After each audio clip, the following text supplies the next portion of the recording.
7 দিন ধরে অন্ধকারে বিদ্যুতের দাবিতে এলাকাবাসীর সংবাদ সম্মেলন। ফরিদপুর জেলার সদরপুর উপজেলার নারকেলবাড়িয়া ইউনিয়নের নন্দলালপুর এলাকায় পদ্মা নদীতে অবৈধ ড্রেজার দিয়ে বিদ্যুতের সাবমেরিন কেবল কেটে বিদ্যুৎ বন্ধ করার প্রতিবাদে সংবাদ সম্মেলন করেছে এলাকাবাসী।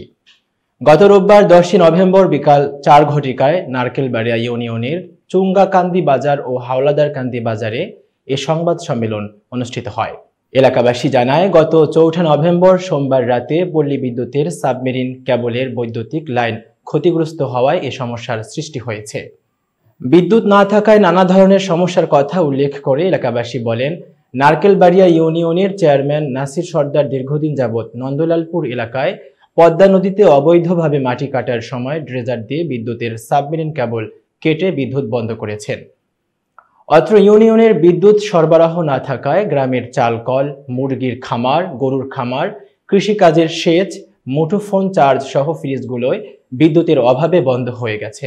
এ ব্যাপারে নারকেলবাড়িয়া ইউনিয়ন পরিষদের চেয়ারম্যান নাসির সর্দার তার বিরুদ্ধে আনিত অভিযোগ অস্বীকার করে বলেন, বিদ্যুতের সাবমেরিন কেবল ক্ষতিগ্রস্ত হওয়ার কারণে পল্লী বিদ্যুৎ সরবরাহ বন্ধ থাকায় এলাকার লোকজন বিভিন্ন ধরনের সমস্যার সম্মুখীন হয়ে পড়েছে।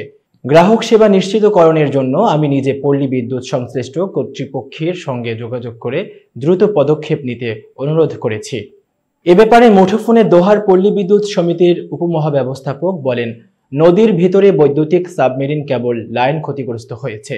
এ কারণে সাময়িকভাবে বিদ্যুৎ সরবরাহ বন্ধ আছে।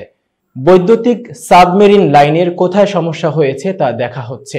আমাদের কাজ চলমান আছে। আশা করি শীঘ্রই গ্রাহক সেবা উন্নয়নে বিদ্যুৎ সরবরাহ নিশ্চিত করা হবে।